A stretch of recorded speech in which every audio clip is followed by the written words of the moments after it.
Institute of Progressive Sciences and Technology, Miran Shah, Khyber Pakhtunkhwa, the Peer Roshan Institute of Progressive Science and Technologies, Miran Shah Bill 2023.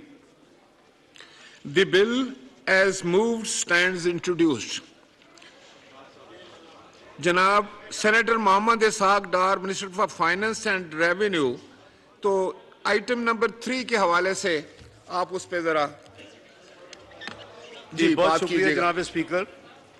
इससे पहले ये बात कर लें फिर आप बात करेंगे। आज के सप्लीमेंट्री फाइनेंस बिल के मौजू पर इस मुअज़्ज़ज़ ऐवान को एतमाद में लूं, मैं आपकी इजाज़त से माजी करीब के मुआशी तारीख का एक मुख्तसर जायज़ा पेश करना चाहूँगा। जनाब स्पीकर, मुस्लिम लीग नून के 5 साला दौर में मजमूई कौमी पैदावार के हुजम में यानी GDP में 112 अरब डॉलर का इजाफा हुआ, जबकि आने वाली हुकूमत। एक सेकंड डार साहब, जनाब कमरुज़्ज़मान खायरा साहब, आप हैं हाउस में? शाजिया मरी साहबा, देखें प्रेस क्यों वॉकआउट कर रहा है, तो जरा जाकर इनसे बात कीजिए। जी जनाब इसहाक डार साहब। जबकि PTI के 4 साला दौरे हुकूमत में नाकिस मुआशी पॉलिसियों के नतीजे में सिर्फ 26 अरब डॉलर का GDP में इजाफा हो सका।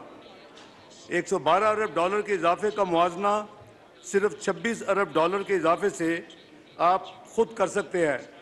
जनाब स्पीकर, जब 2013 में PMLN ने मियां नवाज शरीफ साहब की वज़ारत उज़्मा में हुकूमत की बागडोर संभाली, तब पाकिस्तान में फ़ीकस आमदनी 1399 डॉलर थी, 1389।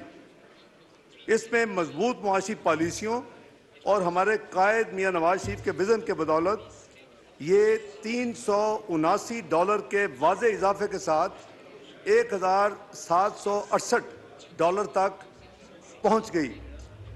आने वाली हुकूमत अपनी सती किस्म के इक़दामात की वजह से सिर्फ 4 साल के अरसे में 30 डॉलर का इजाफा करके इस आमदनी को 1798 डॉलर पर लेके जा सकी।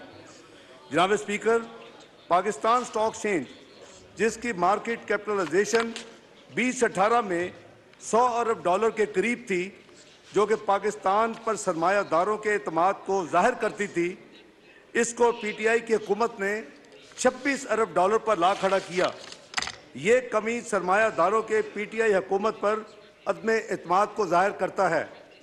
जनाब स्पीकर, PMLN की हुकूमत हमेशा से मुल्की कर्ज़ों में कम से कम इजाफे की कोशिश करती है, लेकिन 2018 में जब PTI की हुकूमत आई तो कर्ज़ों का हुजम, पाकिस्तान का मजमूई कर्ज़ों का हुजम 1947 से 2018 तक 24,000 में बढ़कर 44,383 अरब हो गया।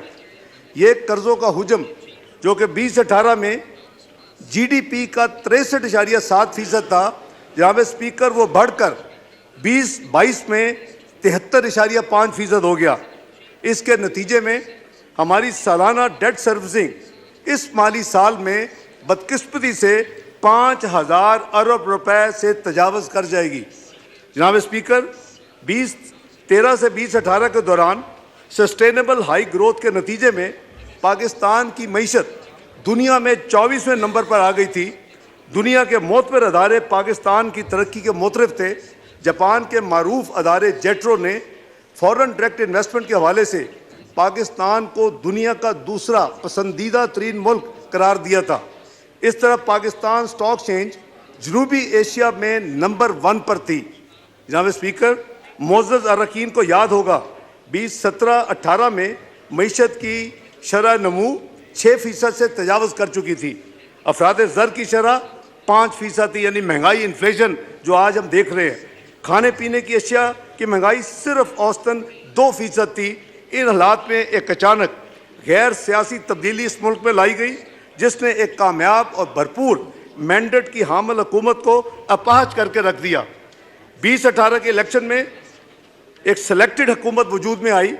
उस सेलेक्टेड हुकूमत की मुआशी नाकामियों पर इतना ही मैं कहना काफ़ी समझूंगा कि मुल्क दुनिया की जो 24वीं मईशत बन चुका था वो 2022 में गिरकर दुनिया की 47वीं मईशत बन गया। दिस इज जनाब speaker, this is the gist of 4-year performance from 24th world global economy to 47th global economy. और पाकिस्तान के हवाले से ये कहा जा रहा था कि पाकिस्तान G20 जो दुनिया की प्रीमियर क्लब है, मुआशी क्लब है दुनिया की, उसमें शामिल होगा चंद साल के बाद। काश कि हम उसी प्रोग्रेस को आगे लेके जाते, जो भी तब्दीली आती जमहूरी उसके साथ, तो आज शायद हम दुनिया की G20 में शामिल होने के करीब होते। लेकिन बदकिस्मती से 2022 में हम दुनिया की 47th इकोनॉमी बन चुके हैं। जनाब स्पीकर, मैं इस मुअज़्ज़ज़ ऐवान के तवस्सुत से ये मुतालबा करता हूँ कि इस मुआशी तनज़्ज़ुली की वजूहात जानने के लिए एक कौमी कमीशन तश्कील दिया जाए जो इस तय तक पहुँचे कि मुल्क की मुफाद के ख़िलाफ़ ये साजिश कैसे और किसने की, और जिसके नतीजे में आज हमारी पूरी कौम भारी कीमत अदा कर रही है। जनाब स्पीकर, मौजूदा हुकूमत को एक बीमार मईशत विरसे में मिली। मैंने आपको इंडिकेटर दर्ज कर दिए हैं और आप इसको 2022 से मुआवना करेंगे तो आपको नज़र आ जाएगा फ़र्क कितना गहरा है, और 47वीं मईशत उसी से रिफ्लेक्ट हो रही है। तो जनाब स्पीकर, मालियाती खसारा पिछले साल जब हुकूमत में तब्दीली आई तो उस वक़्त मौजूदा दौर की बुलंद तरीन शरह पर था जो कि 7.9% पर था। बैरूनी अदायगियों का खसारा 17.4 अरब डॉलर था और तजारती खसारा 40 अरब डॉलर तक पहुँच चुका था। जनाब स्पीकर, मईशत तबाही के दहाने पर थी। हमने 2018 तक मईशत को मजबूत मुआशी बुनियादों पर खड़ा किया था। हमारे पेश रों ने इसे बर्बाद कर कर रख दिया।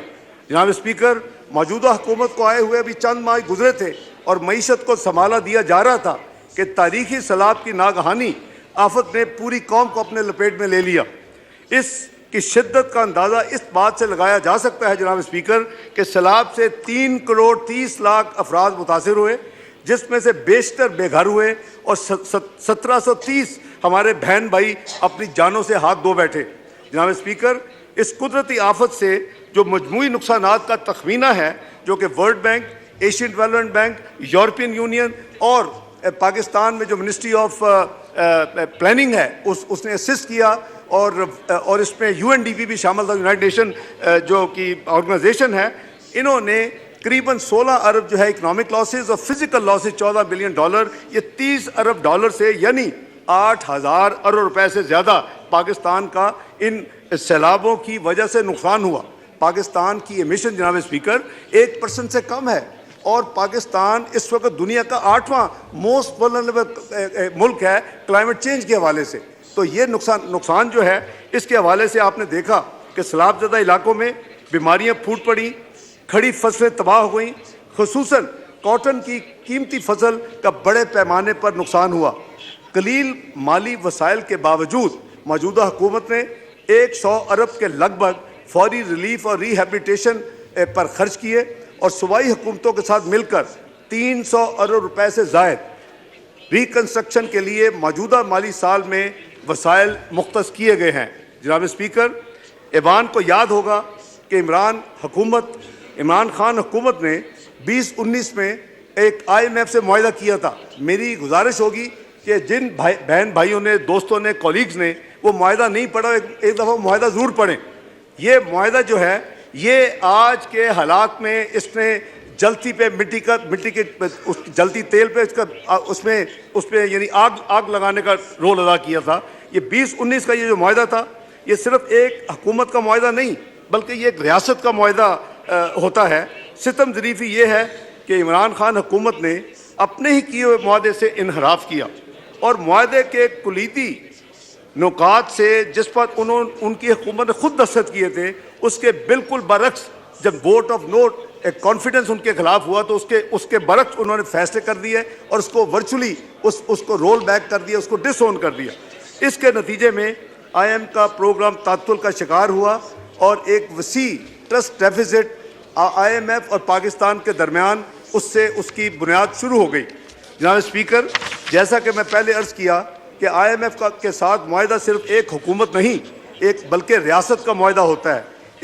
इसी स्पिरिट में हमारी हुकूमत ने इमरान हुकूमत के किए गए मुआहदे को मनोअन तस्लीम किया, ना सिर्फ उस प्रोग्राम को बहाल करवाया बल्कि इस पर अमल दरामद यकीनी बनाया। कतई नज़र इसके कि इस मौजूदा हुकूमत के तमाम पार्टीज को कितना सियासी नुकसान उठाना पड़ेगा, और वो नुकसान पॉलिटिकल हुआ। आज सबको पता है कि उसके नतीजे में तमाम पॉलिटिकल पार्टीज को बेपनाह नुकसान उनका यानी अवामी सतह पर हुआ। लेकिन मैं समझता हूँ कि हमें इस बात पर पुख्ता यकीन रखना चाहिए कि रियासत को सियासत पर फौकियत होनी चाहिए। अगर रियासत है तो सियासत है। इसी पस मंज़र में IMF का 9th मिशन हाल ही में पाकिस्तान आया, और उससे हमारी मुआशी टीम के मुज़ाकरात 10 दिन हुए, 31 जनवरी से लेके 9 फरवरी तक, जिसके नतीजे में एक अंडरस्टैंडिंग उनसे सामने आई, और हमने मुख्तलिफ मामलात पर मज़ीद अमल दरामद करने का अंदिया दिया। इन मामलात में सबसे अहम नुक्ता जो है इजाफी 170 अरब रुपए के महसूलात की वसूली का है, जिसको मैं आगे जाके एक्सप्लेन करूँगा कि क्यों। मेरा ख्याल है कि हर एक को ये पता होना चाहिए इस मौजूदा ज़बान में कि इसकी वजह क्या है, ये क्यों इस पाकिस्तान को इस नुक्ते पे आके ये काम करना पड़ रहा है। जनाब स्पीकर, इस बारे में मैं मौजूदा ज़बान को तफसील बताना ज़रूरी समझता हूँ कि IMF की टीम ने इस बात पर इत्मीनान का इजहार किया कि फेडरल बोर्ड ऑफ रेवेन्यू रवा माली साल जो कि फिस्कल ईयर 2022-23 के अहदाफ हैं वो उसको पूरा करेगा। तो ये नहीं है कि उनके जो उन्होंने अहदाफ किए थे वो पूरे नहीं हो रहे इसलिए नई टैक्स, ये नहीं है, ये वजह नहीं है। इन इजाफी महसूलात का हुकूमत की माली कारकर्दगी से कोई ताल्लुक नहीं है।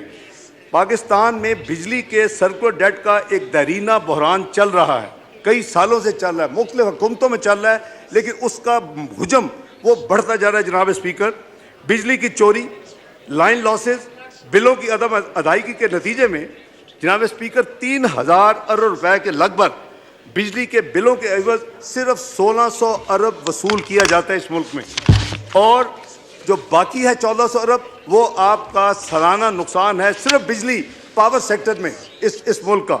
ये किसी भी मईशत के लिए एक बहुत ही लम्हा फिक्रिया है। जनाब स्पीकर, इस किस्म के नुकसान की कोई रियासत मुतहम्मल नहीं हो सकती। मैं मोअज़्ज़ज़ मेंबरान की तवज्जो इस अमर की तरफ दिलवाना चाहता हूँ कि 2013 से 2018 के दौरान हमारी पिछली हुकूमत PMLN ने इस संगीन मामले को टैकल करने की भरपूर कोशिश की, और इसकी नतीजे में जो सर्कुलर डेट की बढ़ने की रफ्तार में खातर खा कमी आई। जनाब स्पीकर, शूमी किस्मत पिछली हुकूमत ने इस मसले पर भी कोई तवज्जो नहीं दी, और उनकी नाअहली के सबब 4 साल हुकूमत के दौरान सर्कुलर डेट 1148 अरब जो 2018 में था वो बढ़कर 2467 अरब तक पहुंच चुका है, रुपयों पे पहुंच चुका है। 2467 अरब 1148 अरब से विद इन 4 ईयर्स। बिजली के शोबे में इस्लाहात जनाब स्पीकर हमारे अपने मुआशी मुस्तकबिल के लिए कलीदी हैसियत रखती है। इस दगरगू सूरत हाल से निपटने के लिए लाजम है कि हम चंद मुश्किल फैसले करें जो आज हमें ग्राम मालूम होते हैं, मगर बिजली के शोबे की इस्लाह और मुआशी इस्तेकाम के लिए बिल्कुल नागुज़ीर है। जनाब स्पीकर, इस तनाज़ुर में आलमी मालियाती अदारों ने भी इस शोबे की इस्लाहात को यकीनी बनाने पर बहुत ज़ोर दिया है।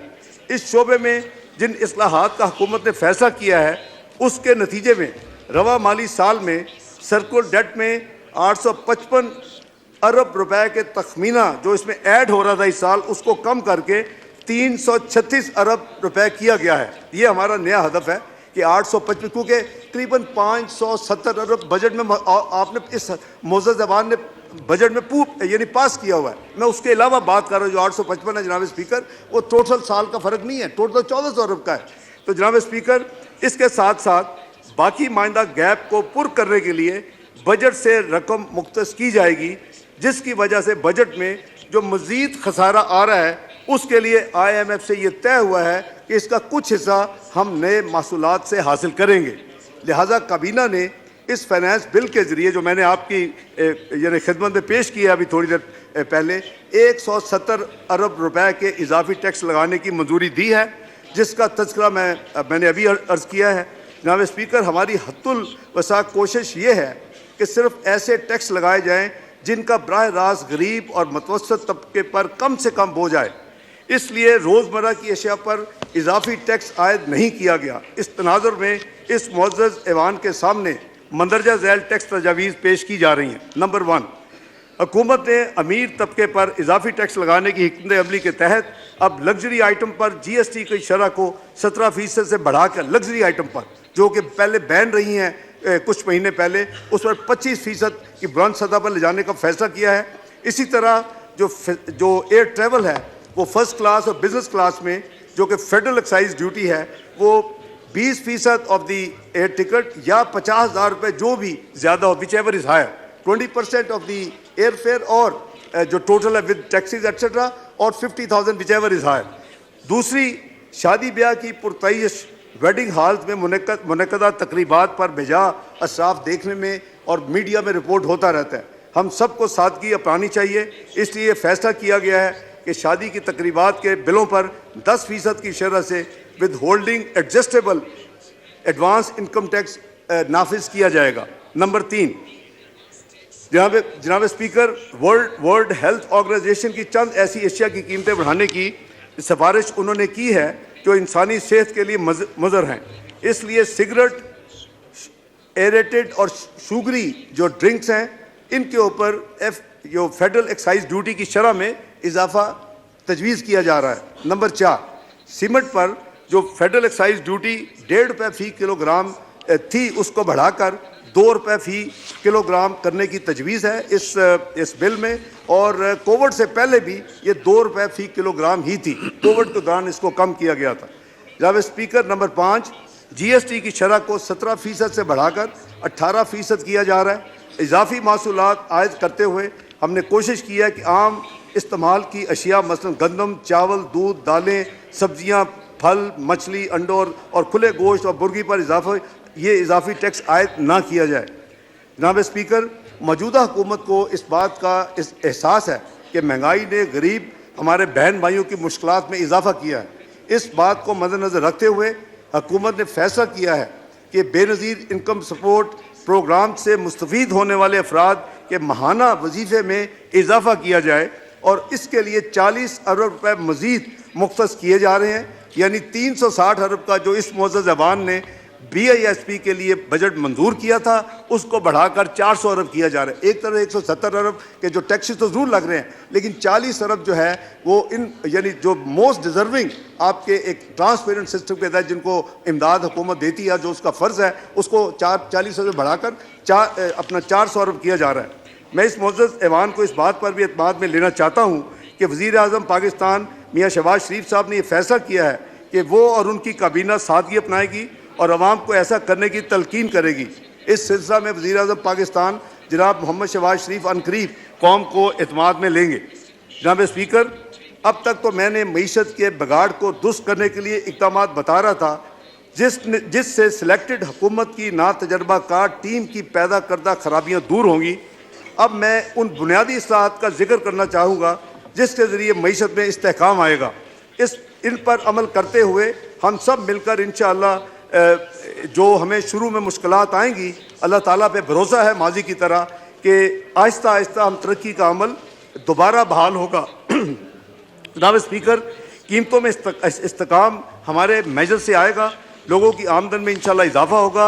इस दौरान हमारी GDP भी बेहतर होगी और दुनिया और हमें, लेकिन इसके लिए हम सबको मिलकर जो कुर्बानी देनी होगी, जो मेयर अडॉप्ट करने होंगे, वो हम सब का फ़र्ज़ है। वज़ीर आज़म ख़ुद बचत करेंगे और काबीना अपने अखराजात कम करेगी। शुरू में मईशत की शरह नमू सुस्त रौ होगी, लेकिन रफ्ता रफ्ता पैदावार में इजाफा होगा।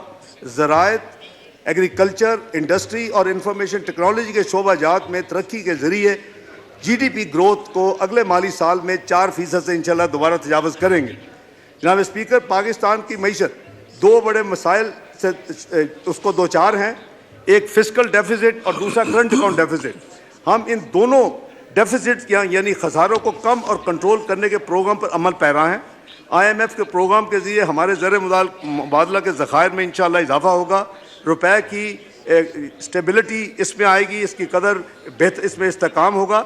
हमारी जो एक्सपोर्ट्स हैं और रिमिटेंस हैं इंशाअल्लाह वो उसमें भी बेहतरी आएगी। और मज़ीद अला जो इस वक्त जो हमारी LCs के ना खुलने के जो मसाइल हैं वो भी इंशाल्लाह दूर होंगे। हमारी मुल्क की एक्सपोर्ट्स का एक खतीर हिस्सा दरामदी खाम माल पर मुनहसर है। एलसीज के मामला में आसानी से बरामदात में भी इजाफा होगा। और जो स्टेट बैंक ऑफ पाकिस्तान ने अपनी इंपोर्ट प्रायोरिटाइजेशन लिस्ट इशू की है, उसमें फूड और फार्मास्यूटिकल यानी दवाइयाँ वो नंबर 1 पे उन्होंने रखी है, और नंबर 2 पे पेट्रोलियम प्रोडक्ट्स, चूँकि वो भी मुल्क की ज़रूरत है वो है, और तीसरे नंबर पे एक्सपोर्ट्स की इंडस्ट्री जो है उसके लिए जो इंपोर्ट्स या उसकी जो ज़रूरियात है वो तीसरे नंबर पे है। ये सर्कुलर पब्लिक हो चुका है और इस पे अमल दरामद तमाम बैंक इस वक्त कर रहे हैं।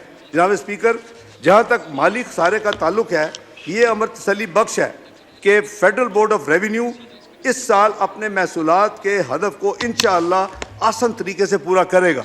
और महसूलात इस जो फाइनेंस बिल में जो ऐड किए गए हैं, वो आपने जो उनका ओरिजिनल बजट अप्रूव किया था, उनको जो टारगेट दिया था, जो उनको हदफ दिया था, ये 170 उसमें ऐड होगा और अल्लाह ने चाहा तो इंशाअल्लाह वो उसको अचीव करेंगे और पूरा करेंगे। और जो वो इजाफी रकम ये होगी, इससे हमारा जो फिस्कल डेफिसिट या जो माली खसारा है उसमें डायरेक्ट कमी आएगी। जनाब स्पीकर, पहले बयान किए गए मैक्रो इकनॉमिक इनिशिएटिव्स के अलावा सेक्टोरल इस्लाहात पर भी काम किया जा रहा है। ज़राअत कम से कम अरसे में मईशत पर एक सेहतमंद असर ला सकती है। इस सिलसिले में वज़ीर-ए-आज़म पाकिस्तान मियाँ मोहम्मद शहबाज शरीफ ने तकरीबन 2000 अरब रुपए के किसान पैकेज का हाल ही में ऐलान किया है।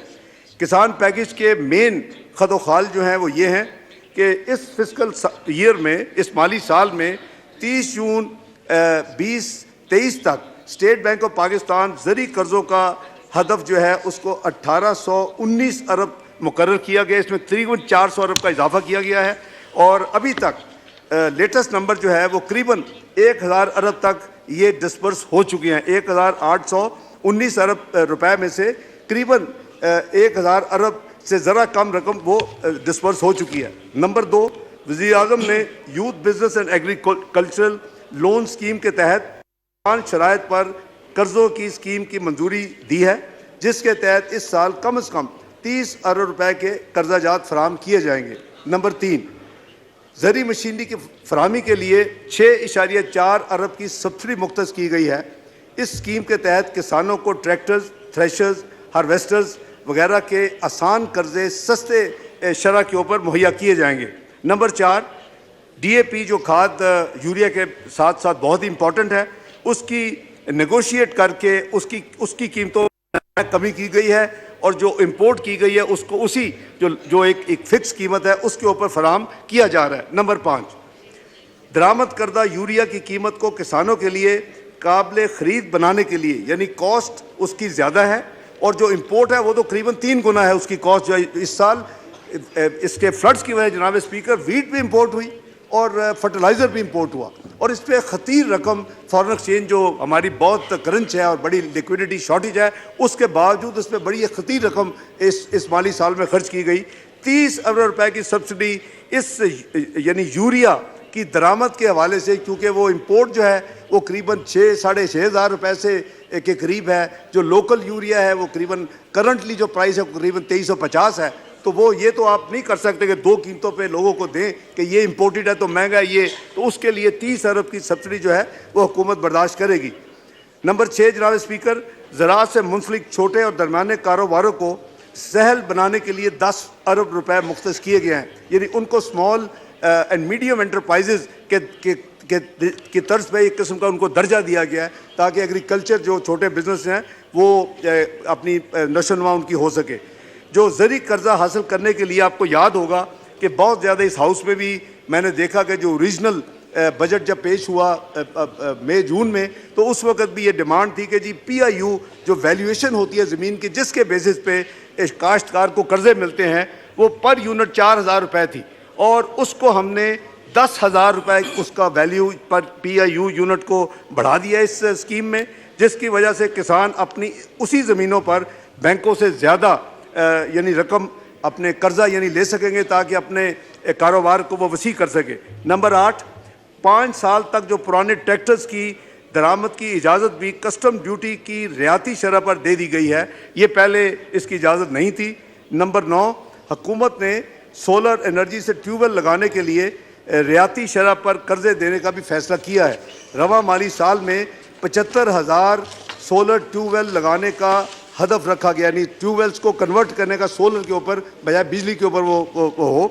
दूसरा जो शोबा जिस पर इस हुकूमत की ख़ास इस वक्त तवज्जो है वो आपकी आईटी और आईटी एनेबल्ड सर्विसेज है, इंफॉर्मेशन टेक्नोलॉजी। दुनिया में चौथे इंडस्ट्रियल रेवोल्यूशन की शुरुआत हो चुकी है जनाब स्पीकर, जिसमें फिजिकल, डिजिटल एंड बायोलॉजिकल का फ्यूशन है।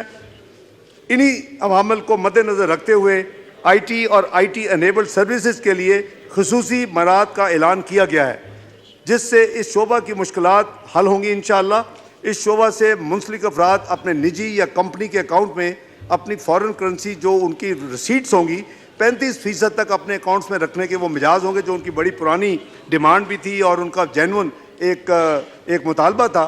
इसकी इजाज़त दे दी गई है। आईटी के शोबे के जो टैक्स के मामलात को खुश असलूबी से तय करने के लिए जनाब स्पीकर लाहौर, इस्लामाबाद और कराची में इनकम टैक्स के मखसूस दफातर कायम कर दिए गए हैं। जनाब स्पीकर, इस बात की कभी उम्मीद है कि इस तमाम जो हमने एक्शंस लिए हैं या लिए जा रहे हैं, इसके नतीजे में ये आईटी का शोबा मुल्क की तरक्की में हरावल दस्ते का किरदार अदा करेगा। आईटी इंडस्ट्री के साथ मिलकर हुकूमत ने रवा माली साल में इसकी जो तरसीलात का हदफ रखा है, रेमिटेंसेस का जो इनकी फॉरेन एक्सचेंज अर्निंग होगी वो पहले $2.5 अरब था, उसको इन जो कंसेशन दी जा रही है, उनको फैसिलिटेशन दी जा रही है, तो जो इनका वो पूरा सेक्टर है वो $4 बिलियन वो कहता है कि इस साल हम पाकिस्तान को अर्न करके देंगे। जनाब स्पीकर, आखिर में उन मुअज़्ज़ज़ मेंबरान जो इस हाउस के पिछले असम्बली में भी थे, मैं उनको ये याद कराना चाहूँगा कि जो 5 बजट मैंने 2013 और 2017 के दौरान 20, 13, 14, 15, 16, 17 मैंने पेश किए, उनमें हर दफ़ा मैंने ये एक रिक्वेस्ट की कि इस मुल्क में नेशनल इकनॉमिक एजेंडे की ज़रूरत है, चार्टर ऑफ इकॉनमी, और हम मिलकर एक नेशनल इकनॉमिक एजेंडे को मुरतब करें, उसके ऊपर हम एक यकजा हो जाएं और उसके ऊपर भी अमल करें। जो भी हुकूमत आती है, जिसको अल्लाह ने ये मौका दिया, लेकिन उस इकनॉमिक चार्टर के ऊपर कोई तब्दीली नहीं आनी चाहिए। लेकिन समहाउ मैं उसमें अपना हदफ या अपनी एक जो विश थी उसको नहीं अचीव कर सका। मैं समझता हूँ कि इस बात से कतई नज़र जनाब स्पीकर कि किस जमात की हुकूमत है, रियासत उस राह पर गामजन रहे जो कि आप मिलकर एक तय्युन करें इस मुल्क के लिए, इसके फ्यूचर के लिए, इसकी कौम जो आने वाली जनरेशन है उसके लिए। एक ऑब्वियसली एवोल्यूशन प्रोसेस जनाब स्पीकर होता है और वो एवोल्यूशन प्रोसेस ऑटोमेटिकली होता है कि उसमें इम्प्रूवमेंट्स होती हैं। लेकिन जैसे मैंने कहा कि आप इकॉनमी कहाँ थी, आपको macro economic unstable country declare किया होता 2013 में।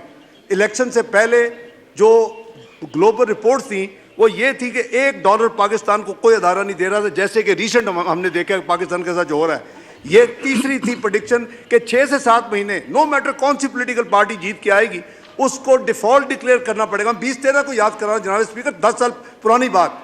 वो ही मुल्क हमने सब ने मिल के इसी हाउस में और दूसरे सेनेट में हमने मिल के कोशिश की, उसकी डायरेक्शन चेंज की और वो मुल्क 3 साल में दुनिया की 24वीं मईशत बन गया। सारे दुनिया के अदारे उसकी तारीफ़ें करते थे, सारे दुनिया के इन्वेस्टर उसकी तो देख रहे थे। लेकिन शूमिय किस्मत कि आज हम फिर गिर के 47th इकॉनमी बन गए हैं, जो कि बहुत ही मेरे लिए मैं समझता हूँ हार्ट ब्रेकिंग है।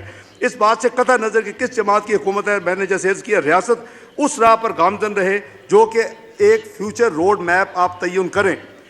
आज इस अमर को क्यों कि यकीनन पहले से भी ज़्यादा ज़रूरत है। जैसे मैंने अर्ज़ किया, हम 98-99 में जब हमने धमाके की, उस वक्त पाकिस्तान एक बड़ा सीरियस चैलेंज का मुकाबला किया। सारी दुनिया were up in their arms to make Pakistan default and Pakistan to face trouble. और उस वक्त यह था कि इसने क्यों एटमी धमाके किए हैं, इसने क्यों पाकिस्तान को एटमी कुव्वत हुकूमत में बनाया। हमने वो फेस किया, आप सब ने दुआएं की, मेहनत की। हम इसी दोनों हाउसेज में पाकिस्तान ने उसमें से निकल आया।